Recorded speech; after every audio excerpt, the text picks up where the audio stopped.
Told you out. Madam Speaker, my question is to the Premier. Premier, yesterday your government got mandatory minimum sentencing legislation through this parliament on your third attempt, thanks to the vote of the independent member for Clark, Ms Ogilvie, who sits on the government benches. As we know, mandatory minimum sentences are not supported by the Sentencing Advisory Council, the Tasmanian Law Reform Institute, the Law Society, the Bar Association, the Sexual Assault Support Service and the former Commissioner for Children. Yet Ms Ogilvie, a lawyer, voted for your bill, abrogating her responsibility as a legislator to the upper house. Tasmanians have a right to know. That's fine. Okay. I withdraw the reflection on the vote. I'm simply asking now the question. It's a right to know question. Premier, Tasmanians have a right to know what price your government has paid for Ms Ogilvie's ongoing support. Premier, what was the quid pro quo to secure the support of the former Labor, now nominally independent MP for Clark, who, despite her legal training and opposition to mandatory minimum sentences, supported your legislation? Thank you. The Honourable the Premier. Thank you, Madam Speaker. I thank the Leader of the Green for a question. It is a reflection on a vote in this place. They claim to be the great bastions of democracy and the great supporters of a robust and transparent democracy, yet when an independent member whose integrity was also questioned by virtue of the nature, yes, and she's acknowledging that gleefully. And again, it's the Greens playing the woman, not the issue here.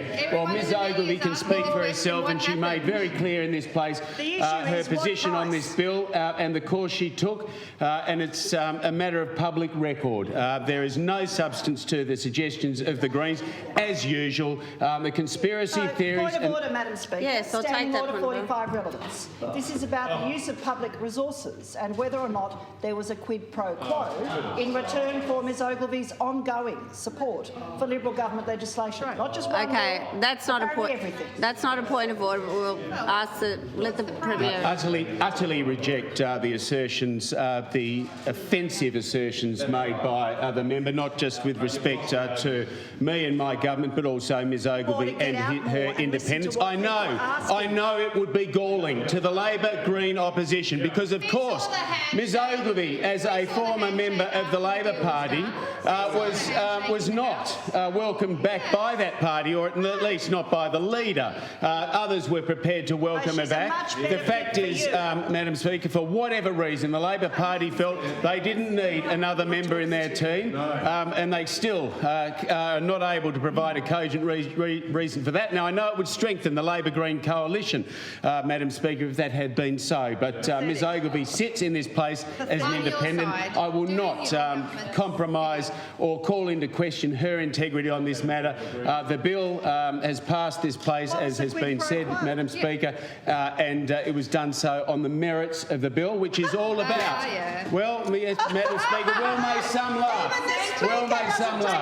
but it is about, Madam Speaker, in our view, a very strong position, as we have outlined, a very serious matter about how we deal with those who offend against children, those who commit heinous crimes against children, about strengthening our judicial system and support for victims. That's where we stood, Madam Speaker, on this side of the House, and we welcome the fact that Ms Ogilvie did likewise.